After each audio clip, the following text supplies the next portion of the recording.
first 2 games they put Austin on them, and we just wouldn't pick. And we thought in the second half if we could just get a pick on them and gives Lou a running start, he would have the advantage. And I thought that's what happened for him in the second half. And I thought we played at a better pace. We got him a couple of transition buckets as well, which I thought was huge.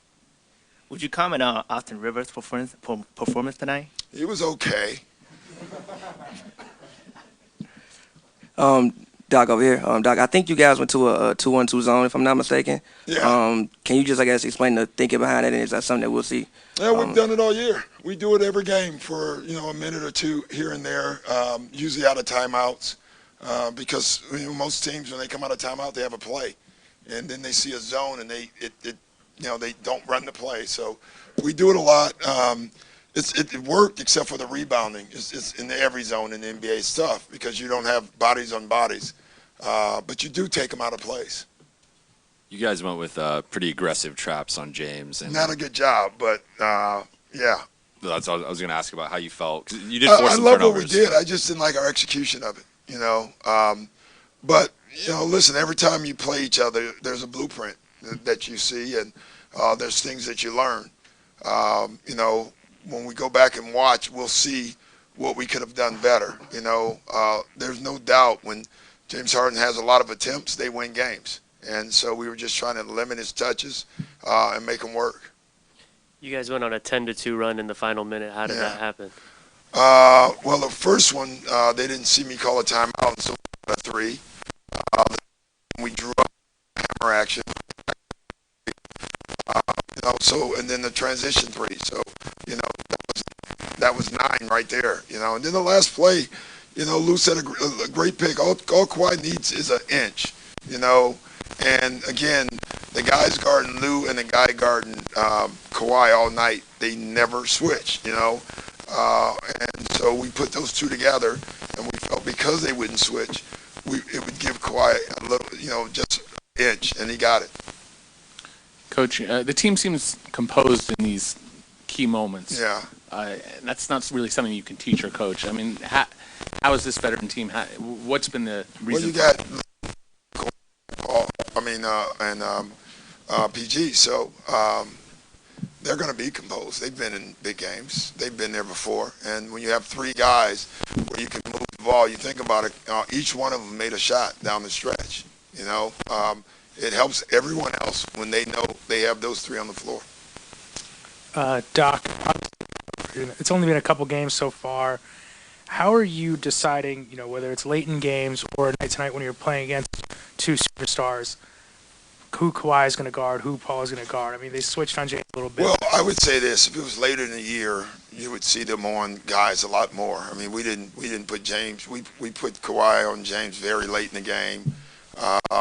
We very late in the game. They're just not yet to extend on the defensive end.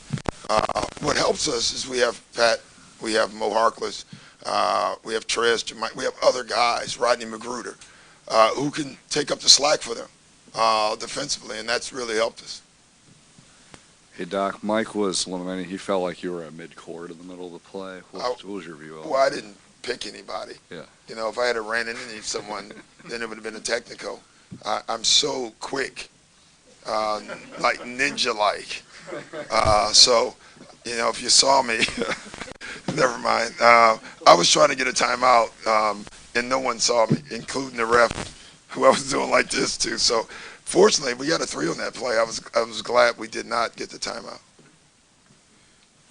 Doc, back-to-back games when you win clutch games in the last minute. What have you learned from your team? Obviously, last game was Pat Beverley. This week game was Lou. Yeah, I don't know what I'm learning. I'm learning we're mentally tough. I mean, we've been down back-to-back games late, and we didn't flinch at all. We just kept playing. We kept our composure in the timeouts. Everybody was calm.